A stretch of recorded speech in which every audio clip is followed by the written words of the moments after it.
पुराने जमाने की बात है। एक छोटे से गांव में एक खुशहाल आदमी रहता था। उसके पास बहुत से जानवर थे। गायें, बकरियां, भैंसें। सब कुछ। हर रोज दूध, दही, मक्खन और घी बेचकर वो मजे से जिंदगी गुजारता।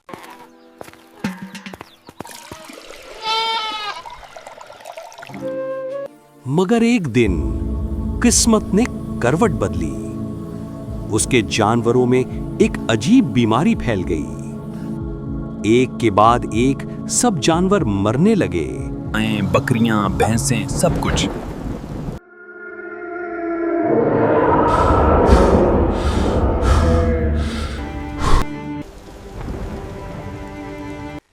बीवी फिक्रमंद लहजे में, अब हम क्या करें?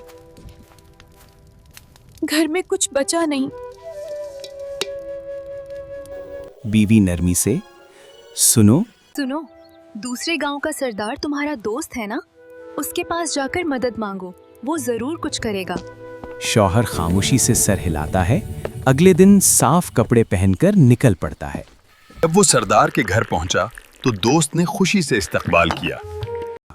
खाने पीने का इंतजाम किया, हाल चाल पूछा।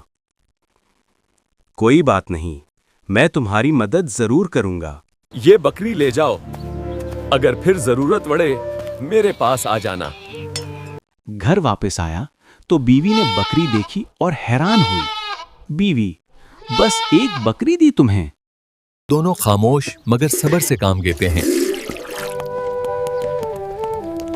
रोज बकरी का दूध पीते, थोड़ा बेचते, घर का चूल्हा जलने लगा। वक्त गुजरता है। एक दिन बकरी मर गई। बीवी, अब क्या होगा? शौहर, दोस्त ने कहा था जरूरत हो तो आ जाना, चलता हूं। वो फिर जाता है।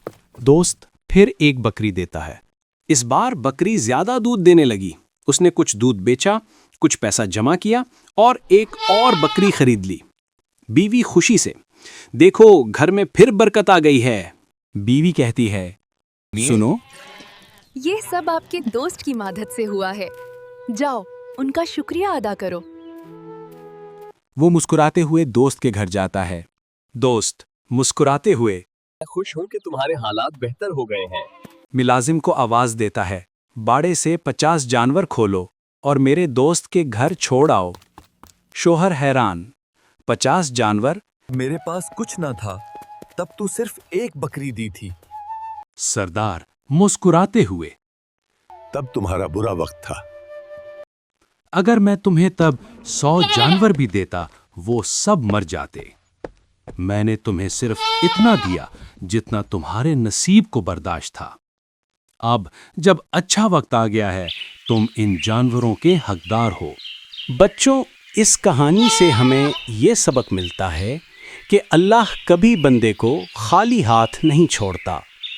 बस वक्त के मुताबिक अता करता है, क्योंकि वो जानता है कब क्या चीज़ तुम्हारे लिए बेहतर है।